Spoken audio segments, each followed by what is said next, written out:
Hey, we got 10 more cards coming up. We got about 10 or so days left until this set actually drops. So without further ado, let's get into the review.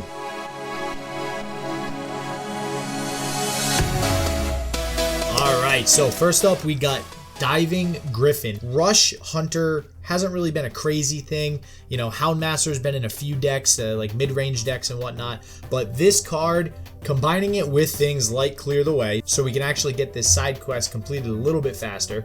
Dire Frenzy is also great with this card. Turns this puppy into a 7/4, and you end up drawing potentially another 7/4 with Rush out of your deck. The 4 damage is basically a Shadow Bolt. Doesn't matter if it's, 1 health or not. When you summon a Rush minion, you're really just summoning it for the instant damage to whatever monster it is that you want to, damage or kill. So I do think this might pave the way for another hunter type control deck, but without Rexar that might be a little hard, so rip Rexar. However, pulling something like Ziliax or Undasta could be pretty big for a card like this. So overall, this card gets a 4 out of 5. If you haven't already subscribed, I will be reviewing the remainder of the set as it releases. Definitely hit that subscribe button, turn the bell on. And if you haven't already liked the video, go ahead and like the video. Hit that sub button, you won't regret it. Second, we got Breath of the Infinite. So this is just yet another OP dragon-based card. If you have a dragon in your hand, you get a better effect.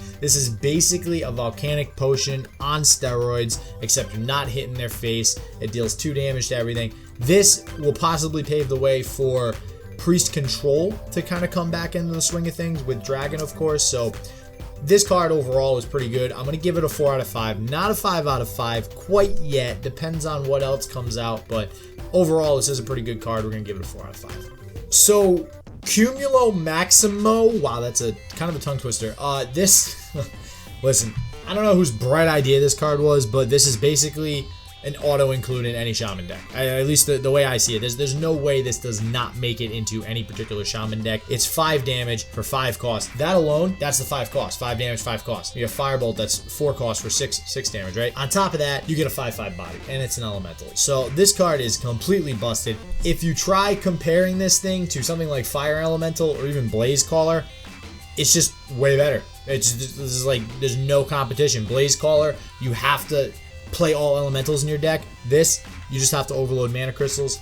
One of them's really easy. I'll give you a hint. It's the new one. So honestly, I don't see any reason not to play this. We're gonna stay on that 5/5/5/5/5 and give it a 5 out of 5.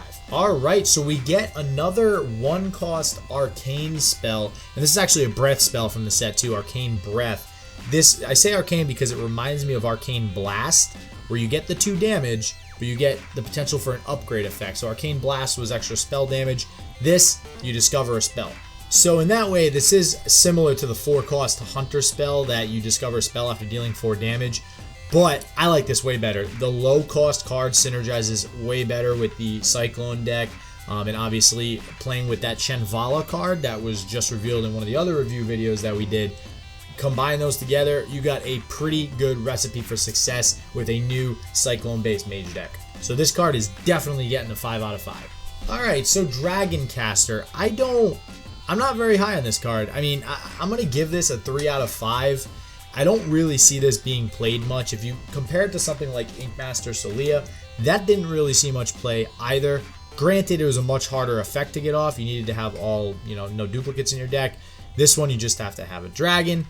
But at 6 cost for a 4/4 body, I just don't think that's quite worth it when you can just play something like Kalecgos and get that effect, but you also now have that card in your deck that is a dragon activator, because Kalecgos is a dragon. Dragoncaster is not a dragon, and that's probably the biggest downside. If this was a dragon, I'd say sure, it's probably a good fit, but without it being a dragon, I don't think it's worth the deck slots, so it gets a 3 out of 5. Bandersmosh. Do I gotta be the one to say it? Is this a play on Bandersnatch? I don't know. If you haven't checked it out on Netflix, do it. It's one of those things where you can like pick which way you go in the movie. I don't know. Anyways, this is similar to Shifter Xeris as it keeps changing in your hand. I'm gonna give this a 3 out of 5. Shifter Xeris pretty much got no play. This, however, is a random legendary minion. I think there's way higher of a probability you're gonna high roll on a legendary minion than with any random card in the entire game like Shifter Xeris. So, when you have stuff like, any of the Malagos, the new Malagos, the old Malagos, that's super high roll, that would be a great 5-drop,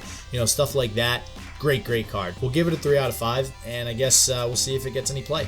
So this next card I'm actually very excited about, Dragonbane.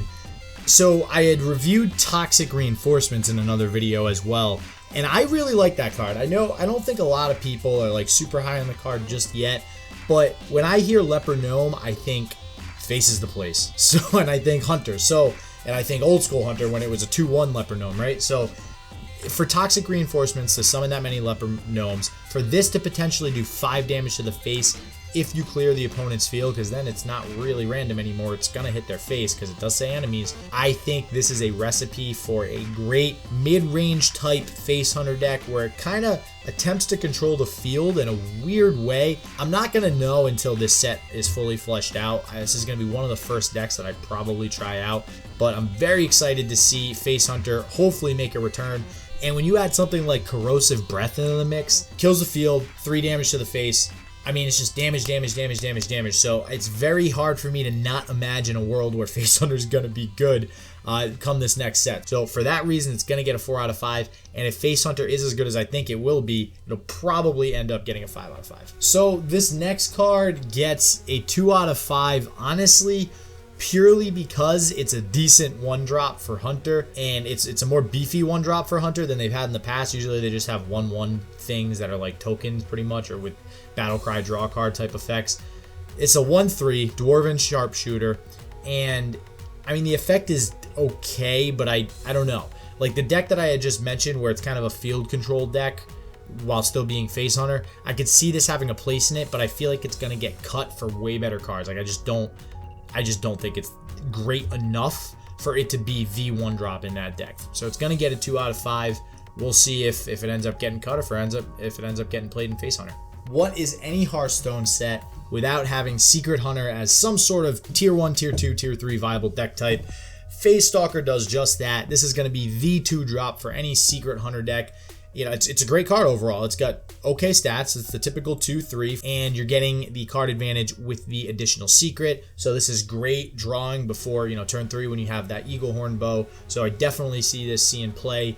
I still think the Face Hunter deck is going to be better than the Secret Hunter deck, but this is the card for the Secret Hunter deck. So for now, it's going to get a 3 out of 5. So I don't know why, but this card reminds me of Draconid Operative. So this is Emerald Explorer. This to me is a fantastic card. I've mentioned in previous reviews that I think Ramp Dragon Druid or Dragon Ramp Druid, however you want to say it, is going to be a thing. This card is what's going to make it a thing. If right now I'm going to give it a 4 out of 5. If this set gives any other dragon support to Druid that's even semi-decent, this will go to a 5 out of 5 because it will be in every single Druid Dragon deck. It's great. It's a 4/8 body for 6, so the stats are in line with 6 cost. 8 health is really sticky, really hard to get rid of, and you discover a dragon. So I think this is a great card, and that is it for the 10 cards for today. So trying to do this a little faster and faster every time so we can blow through these puppies. I can give you guys as much content in as little time as possible.